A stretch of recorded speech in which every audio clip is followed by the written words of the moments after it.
morning, Nigerians. Good morning, everyone watching us live on AF television.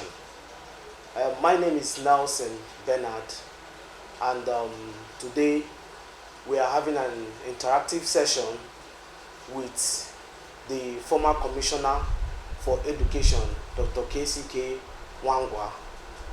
The essence of today's interview is for us to review the activities of the former commissioner while in office, so that we can also know the challenges that were prevalent in his administration, and also profile further solutions as regarding the next commissioner for education who will come up in a short while.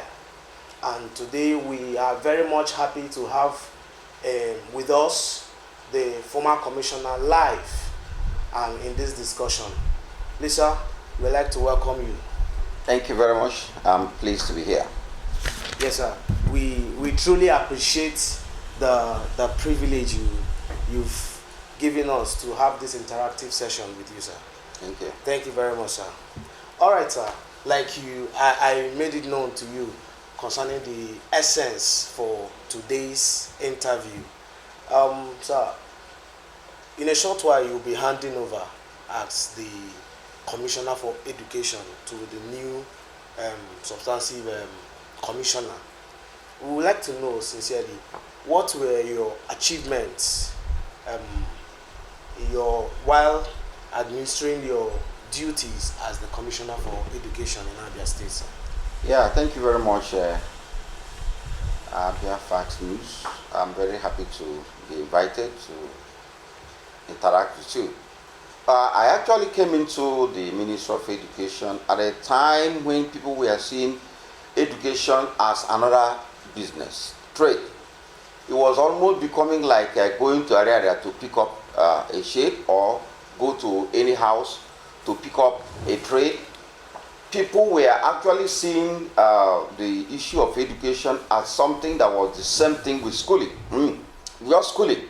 And so everybody, even a trader, would just wake up one day, get any little space and start a school. And the unfortunate thing is that when these schools are started, people send their children. Somebody may just hire a flat. You may go to a particular flat, you may find 2 or 3 schools in the same building.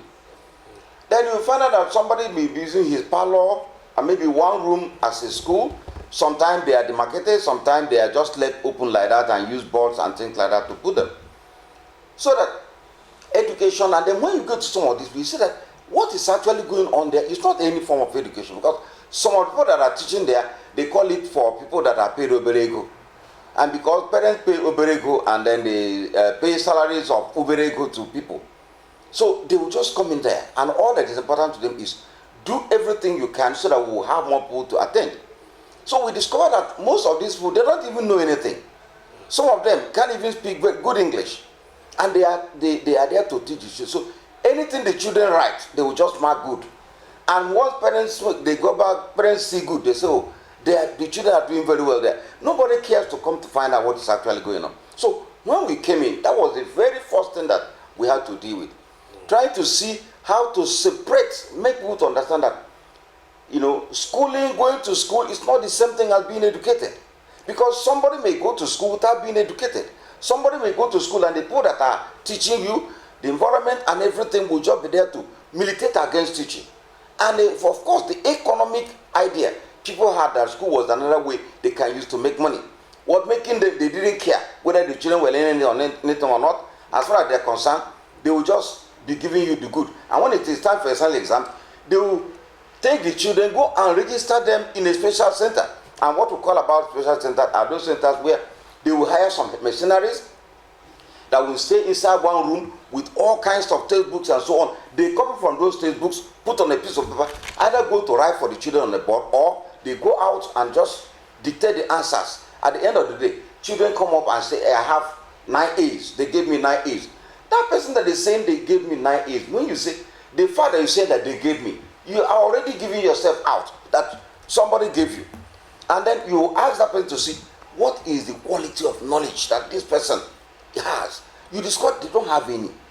So we had to first of all deal with that by, abolishing, closing down every school in a residential building, in a warehouse, in a church building, in a village council hall. Any building that is not, any person running a school that doesn't have a school compound.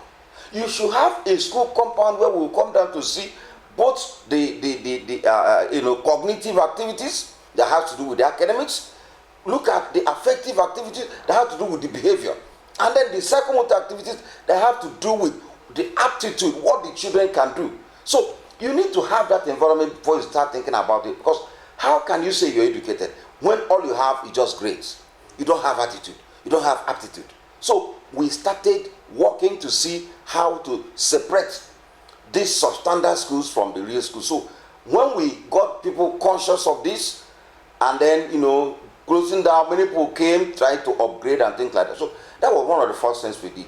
And by the time we were doing that, the next thing we wanted to do was to go into the central promotional exam. That was standardizing education, so that whether you're in the public school or you're in the private school, you have to be judged by a standard that we can say, this is a standard that applies to all. And that involved digitalization. Trying to do it so that no matter where you are, the commissioner can stay right here with the press of the button, I will know what is happening. So we wanted to start that before COVID came. So when COVID came, everything was grounded. But immediately, the governor came up with an idea, the radio television classroom program. He invited us, introduced this idea. It was a wonderful idea, so we came back, mobilized the teachers, screened them, prepared them, and started the radio classroom program. And that radio classroom program brought the best teachers we had, and we were using that to run every day from Monday to Friday, running from 8 a.m. to 11 for primary, then 12 to 1, 12 to 1 for seniors, for secondary schools. Then from 1:30, we started again to 3. So we were doing that every day, Monday to Friday. And this served as a way to help us make up for our children. While they were at home, they were still using this program to prepare. So when WAEC now said they were going to start the exam, there was no other school. It was the radio television program that was enough that helped the children. They wrote the exam, and the feelers we have is showing that the program was very successful, because many of the children did very well in the exam. It's true that WAEC has not brought out their rating for this, but we are very, very optimistic that we are also going to maintain the position we have been maintaining. All right, sir. You mentioned about the effect of all these special centers. You talked about the special centers, and you made mention of government efforts to bring those centers down. Could you say that in Abia State, that this effort has, brought about minimal reduction of these centers in the state? Because I understand that these centers have been producing fake students. Most of them, when they go into the university, they are not able to defend the WAEC they have written. I've seen several cases of them, sir. So what can you say about this issue of special centers? Has the government done a job that is so much on this aspect? The truth of the matter is that, just like I told you, we came in, then the COVID came. Most of what we wanted to do, we didn't finish, because the coming of the COVID changed the entire landscape in terms of education. So, because the schools were not there, but you see, we need some time. Because before you say that you have completely succeeded in a thing, you need some time.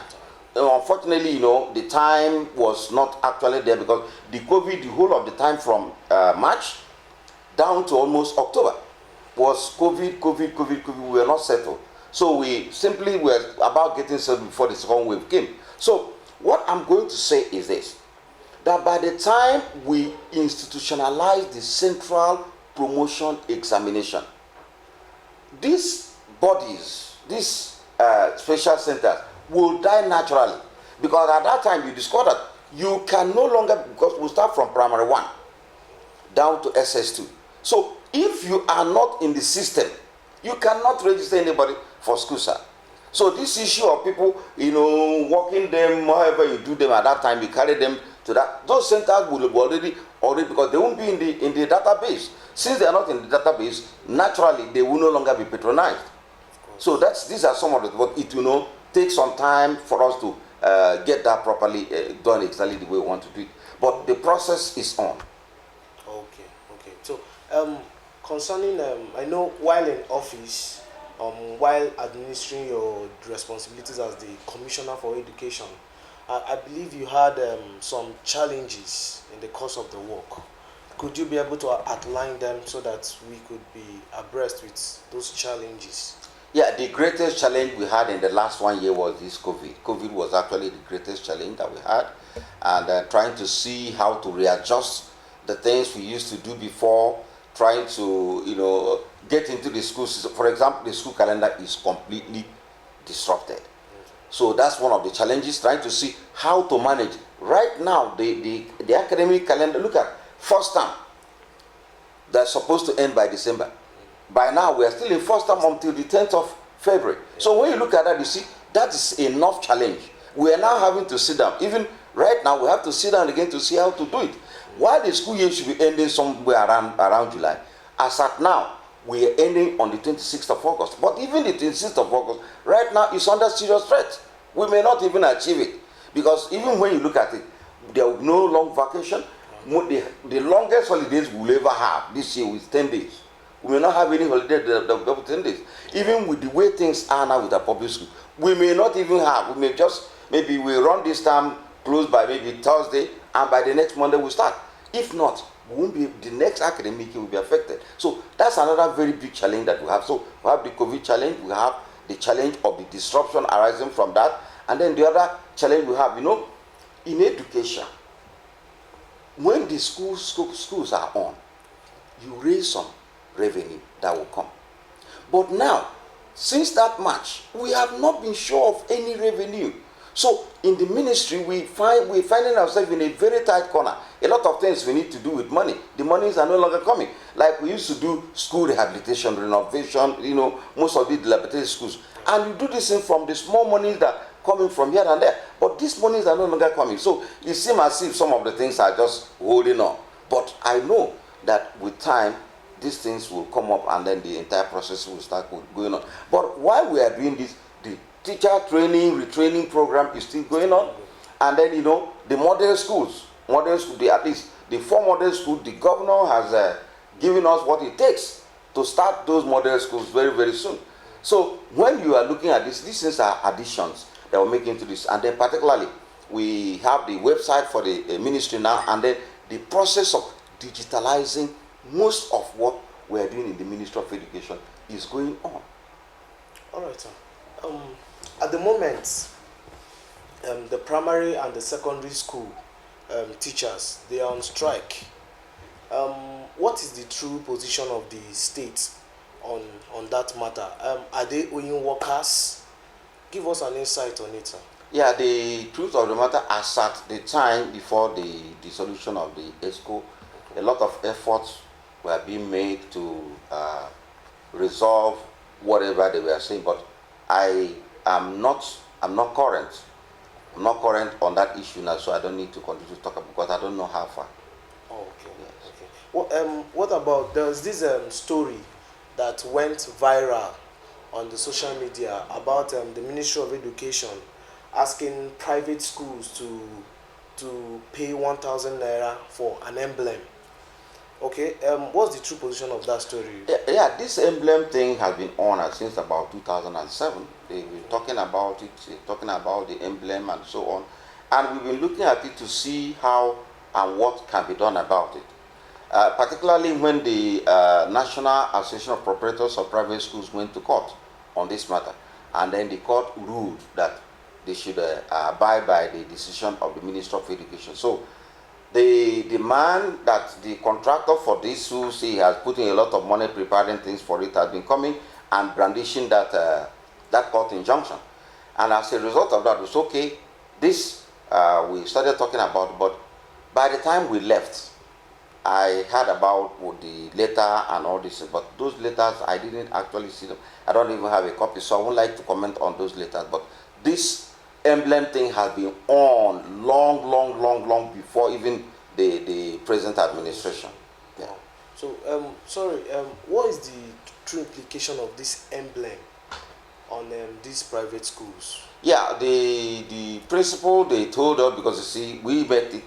They said that it was a way of identifying the recognized private schools, students that go to the recognized private schools, and distinguish them from the others. So that's what they say is there, because we saw it, we've been hearing about it, we talked about it.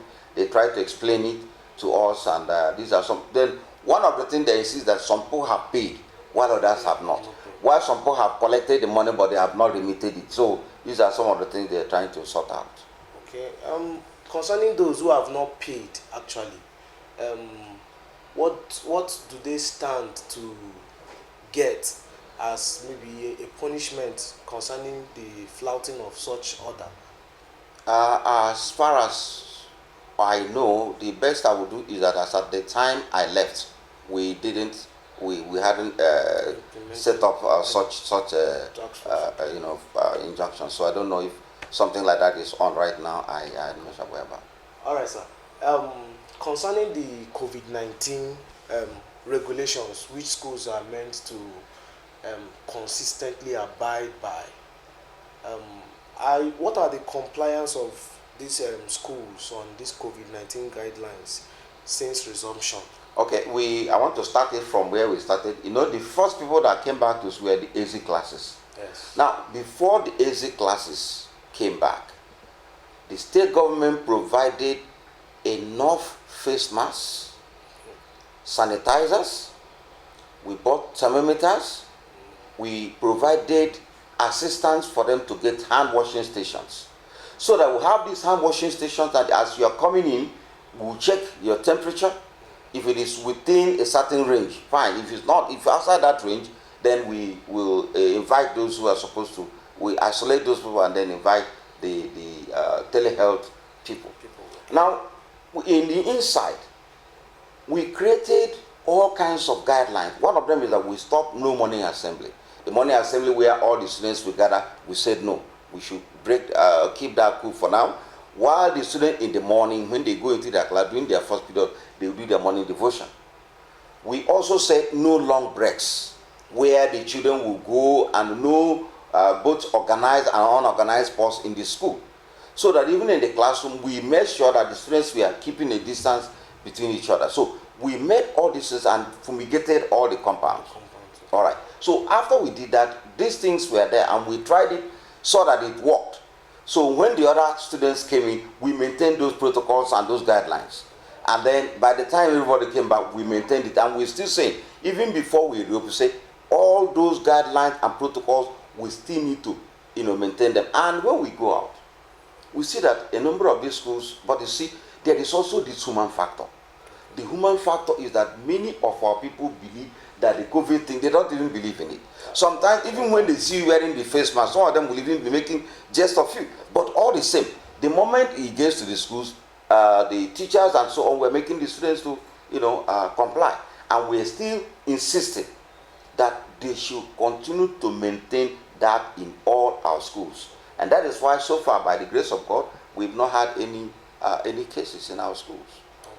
So all these compliance, are they restricted to both only government schools? No, both private and public schools. In fact, most of the private schools are even giving more cooperation than the government schools. Yeah, but everybody is doing it. But you see, there now we have more of these students and so. But the rate of compliance is very, very high. Okay, so yeah. Also, lastly, I would like to know the true state of things. A while ago, or let's say some weeks ago, the governor made a statement concerning his achievement on the education sector about there had been a shift of students flooding into the government schools, about 150,000 students, as at the time he assumed office, to Abia State having up to like 650,000 students in the government-owned schools. And he also made a comment about the feeding project of primary primary school pupils in the course of his administration. I really want to know the true state of that. Is that a reality or is it not a reality? The truth is that it is a reality. The reality, these are realities you can see. Okay. The federal government, had the feeding program, but the state government extended it and has been keeping it.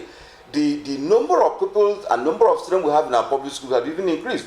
Even from the awareness that we have been creating, the number is increasing. By the time we sit down and then go over it, you find out that the number is even increasing. So the governor has done so much for education to ensure that the public schools are taken care of. But you see, these things are things we need to continue to build on, to sustain and continue to grow it. So that's a fact that is on the ground. Okay. Yes. Okay. Viewers, if you are just joining us, we are having a discussion with the former Commissioner of Education, Dr. K.C.K Nwangwa, and what we are intending to do is to review the successes of his administration while in office and the challenges that he had and several other questions as regarding the educational sector in Abia State. And before we round off the discussion session, sir, please, can you tell us what advice do you have for the government and for us in the educational sector? What advice do you have as a way of telling us what to do, even for the next Commissioner of Education? What advice do you have for him so that he could be able to implement them for the betterment of the state, especially in the educational sector, sir? Yeah, thank you. One thing is that we need to sustain the emphasis on quality education, so that people could continue to let the people know that there is a difference between going to school and being educated. That you need to send your children to schools where the children will be educated. And the education we're talking about has to continue, the emphasis has to continue to be not only going to have just academic knowledge of the academic content, but knowing the academic content, behavior, and then aptitude. So the coming people, they should continue to emphasize this, and then ensure that the central promotion exam and the digitalization of the ministry that is already going on is sustained. By the time we do this and then have the retraining of teachers, which the governor has been, funding, making sure that we have a lot of programs for retraining of teachers. That is very good. So that sort program should be sustained, and then we see what we can do to ensure that some of the school compounds, school buildings are, rehabilitated, so that we will continue to keep our children moving. Abia is already on top, and we need to do everything to make sure that it remains there. Thank you very much, sir. It was nice discussing with you. God bless you, sir, for the opportunity. Thank you. Thank you, viewers, for watching us today on AF Television. We will also be having substantive interactions with other commissioners in every other sector in Abia State. God bless you once again. So one last word for the viewers.